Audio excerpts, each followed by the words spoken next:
நம்ம பட்ஜெட் பத்மினி இருக்கால நிம்மி அம்மா வாயை திறந்தாங்க, மொத்தமா வலிச்சுக்கிட்டு அது மாட்டுக்கு ஓடிடுச்சு. ஒட்டுமொத்த இந்தியாவும் எந்திரிச்சுன்னு இப்ப ஹேட்ஸ் ஆஃப் பண்ணிட்டு இருக்கு அம்மாவுக்கு. என்ன வாயுமா உங்களுக்கு எல்லாம்? பட்ஜெட்டை முழுசா கூட படிச்சு முடிக்கல சார். பங்கு சந்தையில 11,00,000 கோடி வெறும் 10 நிமிஷத்துல காலி. ஆனா உண்மையில ஒரு விஷயத்த ஒத்துக்கணும். ஏன்னா அவங்கள சொல்லி எந்த குறையும் கிடையாது. அவங்க என்ன தெரிஞ்சா இது எல்லாம் பண்றாங்க. ஒரு ஸ்பீக்கர் மாதிரி தானே அவங்க. அதாவது எப்படி ஸ்பீக்கர் கேசட்டை போட்டா கத்திட்டு கிடக்கும், அந்த மாதிரி எவனோ ஒருத்தர் எழுதி கொடுக்கறத இந்த அம்மா இங்க உட்காந்து வாசிச்சுட்டு இருக்காங்க. அவ்வளவுதான் அவங்க வேலை. அவங்க மேல நம்ம பழியெல்லாம் சொல்லக்கூடாது. ஆனா அத்தோட போயிருக்கலாம். இடையில ஒரு வார்த்தையை விட்டாங்க பாருங்க, அந்த வார்த்தையில தான் எல்லாரும் ட்ரிகர் ஆயிட்டாங்க. அம்மா கொடுத்த அந்த லொஜக் மொஜக் பஜக் அந்த பட்ஜெட்டை தான் இன்னைக்கு பார்க்க போறோம். பார்த்துருவோமா?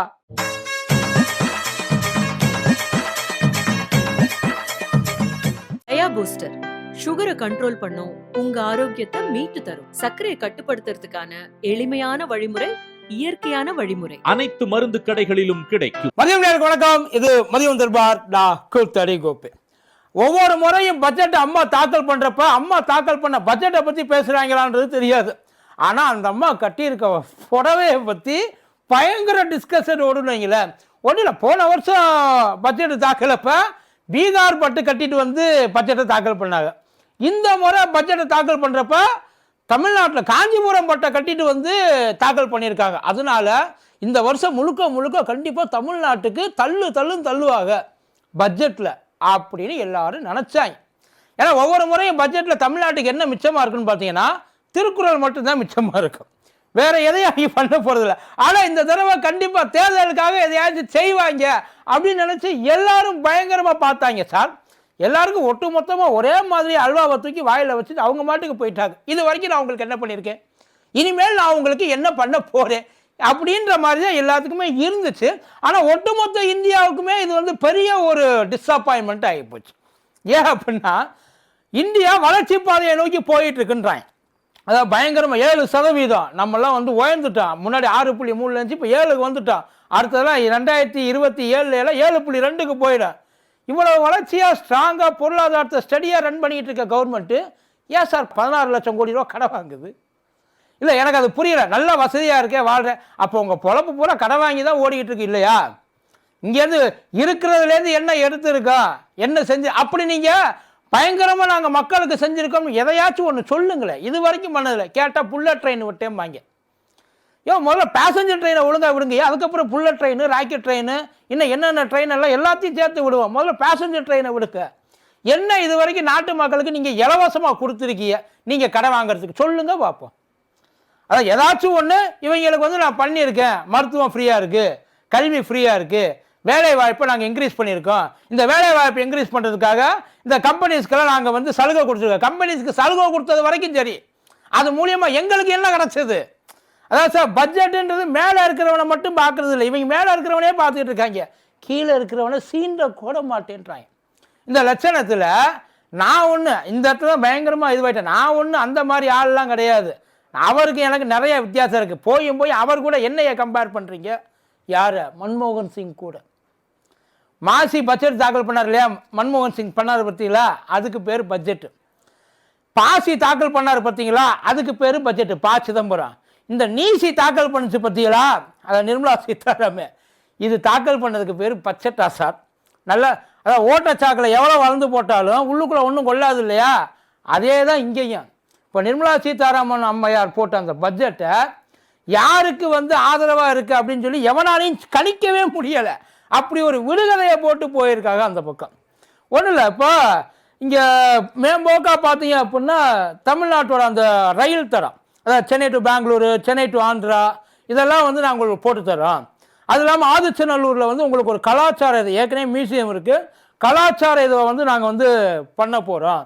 அது மட்டும் இல்லாமல் முக்கியமான ஒரு விஷயம், அந்த அண்டர் வாட்டர்வே இங்கே இது இருக்க தால்சார் இருக்குல்ல, தால்சார்லேருந்து இங்கே வரைக்கும் ஆம்பூர் வரைக்கும் அண்டர் வாட்டர்வே வந்து கொண்டாந்து கொடுக்குறோம். ஏன் தால்சார்லேருந்து ஆம்பூர் கொண்டு வர்றாங்க? இல்லை, அதான் இது வந்து தமிழ்நாட்டுக்கு என்ன பெரிய ஒரு பெனிஃபிட்? தமிழ்நாட்டு பெனிஃபிட் இல்லை, இவங்களோட வருமானத்தை பெருக்கணும். ஏன்னா தால்சாரில் ஏகப்பட்ட கனிம வளம் இருக்குது, இன்ஃப்ராஸ்ட்ரக்சர் கிடையாது, ஏகப்பட்ட கனிம வளம் இருக்குது. ஆனால் அதையே வந்து அதை எப்படி வந்து ப்ராசஸ் பண்ணி மேலே கொண்டு போகிறது தெரியாது. அதை அங்கேருந்து எங்கே கொண்டு வரலான்னா ஆம்பூருக்கு கொண்டு வரலாம். ஆம்பூருக்கு ஏன் கொண்டு வரணும்? ஆம்பூரில் அந்த தோல் சாதனம் அந்த இதெல்லாம் இருக்குது இல்லைங்களா, ப்ராடக்ட்ஸு எல்லா வெளிநாடுகளுக்கும் இங்கேருந்து தான் ஏற்றுமே, அவ்வளவு குவாலிட்டி. இங்கே அது எல்லாத்தையும் பண்ணுறாங்க. சரி, அங்கேருந்து அண்டர் வாட்டர்வே போத்துருந்துச்சுல்ல, அந்த இது பண்ணுறாங்கல்ல, அந்த தோல் இதெல்லாம் பண்ணுறாங்கல்ல ப்ராடக்ட்லாம், அவங்களுக்கு எதையாச்சும் ஒரு அறிவிப்பு நீங்கள் கொடுத்தீங்களா சார்? ஜவுளித்துறையில் இதில் எனக்கு ஐயா எடப்பாடி மேலே எவ்வளவு சந்தோஷமாக இருக்குது தெரியுமா? பயங்கரமாக. இந்த ஒரு பட்ஜெட்டு போதும், அடுத்த 100 வருஷத்துக்கு இந்தியாவை எவன் அசைக்க முடியாதுன்ற ரேஞ்சுக்கு ஐயா எடப்பாடி கூவ ஆரம்பிச்சிட்டாப்புல. நிஜமாப்பா, அந்த பட்ஜெட்டில் தமிழ்நாட்டுக்கு நீ என்ன விலைக்கு இருக்காங்க, ஏதாச்சும் ஒன்று சொல்லுங்களேன். நாங்கள் இதை கொண்டு வரோம் அதை கொண்டு வரோம், பட்ஜெட்டில் அறிவிப்பை மட்டும் போட்டாங்கல்ல, ஒன்றும் இல்லை. அவங்க கொடுத்த அறிவிப்பெல்லாம் எடுத்துக்கொண்டாந்து இப்போ பார்த்தீங்கன்னா தெரியும். இந்த பிஎம் அந்த இந்த ஸ்கீமு, இந்த இது ஒரு ஸ்கீம் ஒன்று உண்டு, அது பேர் இந்த முன்னாடி வேலைக்கு முன்னாடி ஒன்று போவாங்க இல்லைங்களா, அந்த ஸ்கீமுக்கு 10,000 கோடி ரூபா ஒதுக்கியிருந்தாங்க போன பட்ஜெட்டில். இந்த பட்ஜெட்டில் வெறும் 500 கோடி ரூபா தான் போட்டிருக்காங்க. அந்த 10,000 கொடுக்கல. அந்த 10,000 பட்ஜெட்டை ரிவர்ஸ் பண்ணி வெறும் 500 கோடி ரூபா கொடுத்துருக்காங்களா. அதுக்கு என்ன ஆச்சுன்னு கேட்டால் அதுக்கு பதில் கிடையாது. இதுக்கு முன்னாடி போட்ட எல்லா பட்ஜெட்டையும் அவங்க அந்த பட்ஜெட்டை மட்டுமே வச்சிருந்து மறுபடியும் அதே பட்ஜெட்டை ரிவைஸ் பண்ணி கொண்டாந்து வச்சிருக்கேன். இதுக்கு எதுக்கு நீங்கள் அதை போட்டிருக்கணும்? இதில் நாங்கள் கரெக்ஷனை மட்டும் அடித்து எழுதியிருக்கோம், அதை போட்டிருந்தீங்கனால போதும். தமிழ்நாட்டுக்கு ஏதாச்சும் ஒன்று எல்லாரும் எதிர்பார்த்தது உண்மையிலே கோயம்புத்தூர் மெட்ரோ, மதுரை மெட்ரோ, இந்த ரெண்டும் தான் உண்மையிலே ரெண்டும் தான் பெருசாக எதிர்பார்த்தாங்க. அதை பற்றி எந்த வாயுமே திறக்கல சார். பரவாயில்லப்பா, எந்த பட்ஜெட்டில் அறிவிச்சிங்க எய்ம்ஸு கேட்டால் 2027 தான் வந்து உங்கள் கைக்கு வரும், அது வரைக்கும் உங்களுக்கு வராதுன்ட்டாங்க சார். 8 வருஷமாக கட்டுவீங்க இல்லை? நம்ம எழுச்சி பெற்ற இந்தியா, அதாவது வளரும் பெரிய நாடு, மிக வேகமாக வளர்கிற நாடு, அந்த நாட்டில் 8 வருஷமாக கட்டிகிட்டு இருக்காங்க ஒரு காலேஜ். கேட்டேன் சார், 8 வருஷம் ஏது தமிழ்நாட்டில் கட்டினதுனால தான் 8 வருஷமா? அந்த கேள்வியை கேட்டால் அவங்களுக்கு உடனே கோபம் மட்டும் வரும். ஏன் எங்களை இப்படிலாம் பேசுகிறீங்க? இப்போ இவங்க அந்த உண்மையிலே எதுவுமே இல்லைன்னா சொல்ல முடியாது, இருக்குது ஜென்ரலாக ஒரு சில. ஏன்னா அவங்களுக்கு வந்து மனசாட்சின்னு ஒன்று இருக்குல்ல. இந்த புற்றுநோய் மாதிரி ஒரு 17 வகையான புற்றுநோய்க்கு 17 வகையான ஒரு மெடிசன்ஸ்லாம் இருக்குல்ல, அந்த மெடிசன்ஸை வந்து வரி விலக்கு பண்ணியிருக்காங்க. நல்ல இத்தனை நாள் வரைக்கும் வரி போட்டு தான் வச்சுருந்துருக்காங்க, இப்போ அந்த வரி விலக்கை வந்து பண்ணியிருக்காங்க. அதே மாதிரி இந்த வெளிநாட்டுக்கு அனுப்புவாங்கள பணம், இந்த படிக்கிறதுக்காக பிள்ளைகளுக்கு, அந்த பிள்ளைகளுக்கு படிக்கிறதுல 5% இருந்தது 2% குறைச்சிருக்காங்க. அதுலேயும் காசு பிடிச்சிருக்காங்க சார். வழக்கம் போல் அதை போன பட்ஜெட்டில் ஏதாவது பரவாயில்ல, எல்லாரும் ரொம்ப ஒரு விஷயம் எல்லாருக்குமே ஆறுதலாக அந்த ஒரு விஷயம் ஒன்று, அந்த வருமான வரி. அதுக்கு வந்து ஒரு விலக்கு கொடுத்தாங்க, அதுக்கு வந்து ஒரு சலுகை கொடுத்தாங்க இல்லை, அது உண்மையிலே எல்லாருக்கும் பயங்கரமாக இருந்துச்சு. இப்போ அந்த வருமான வரியை அந்த பக்கம் தொடவே இல்லை, மாற்றமே கிடையாது உங்களுக்கெல்லாம். இவ்வளவு தான் மேக்ஸிமம். உண்மையில அதெல்லாம் புரிஞ்சுக்க முடியாது, அதுக்கு மேலே பண்ண முடியாது. ஆனால் அதெல்லாம் பொதுமக்களுக்கு நீங்கள் போட்ட அந்த பட்ஜெட்டில் பொதுமக்களுக்கு நேராக போகிற விஷயம் என்ன? இந்த கட்டமைப்புன்னு சொல்லி நம்ம கண்ட காலையே போட்டு வெட்டிக்கிட்டு இருக்காங்க. அதுதான் எனக்கு ஒன்றும் புரியும். எப்படி நிற்பாங்க ஒவ்வொருத்தனும்? வாங்குறதை மட்டும்தான் சொல்கிறீங்களே தவிர நீங்கள் என்ன கொடுக்குறதுன்றது சொல்ல மாட்டீங்களா? அதான் வருமானத்தை மறைச்சா 100% அபராதம்ன்றாங்க. வருமானம் இல்லாதவனுக்கு அவனுக்கு நீங்கள் என்ன பண்ண முடியாது? சம்பாதிக்கிறவன் மேலே மட்டுமே. அதாவது நீங்கள் பணம் பிடுங்கிறதுக்காக நீங்கள் போடுற பட்ஜெட்டா, இல்லை பணத்தை கொடுக்கறதுக்காக ஸ்ப்ளிட் பண்ணுறதுக்காக இந்த பட்ஜெட்டா? அப்படி ஸ்ப்ளிட் பண்ணுற மாதிரி இருந்தால் எல்லாருக்கும் ஒரே மாதிரி தான் நீங்கள் ஸ்ப்ளிட் பண்ணணும். எவ்வளோ நாளாக கேட்டுருக்காங்க சார். ஃபினான்ஸ் கமிஷனே ரெக்கமெண்ட் பண்ணிடுச்சு சார், 15th ஃபினான்ஸ் கமிஷனு 50% கொடுங்கய்யா, உங்களுக்கு என்ன வாரி போகுதுன்ட்டு. தரமாட்டேன்னு சொல்லி அப்புறம் எதுக்கு அந்த அறிவுரையை ஏற்க முடியலன்னா அப்புறம் ஏன் ஃபினான்ஸ் கமிஷன் சொல்லிட்டு ஒன்று வைக்கிறியா, அதை ஏன் நடத்துறியா? தேவையில்லாமல் எதுக்கு போகணும்? போகனா மட்டும் புறக்கணிச்சிட்டாங்கன்றீல்ல, போன ஐடியா தர மாட்டேன் எல்லாருக்கும். அந்த ஃபினான்ஸ் கமிஷன் ரெக்கமெண்ட் ஜிஎஸ்டியை மட்டும் என்ன சொன்னாங்க? எல்லா ஸ்டேட்டும் சேர்ந்து தான் ஜிஎஸ்டி.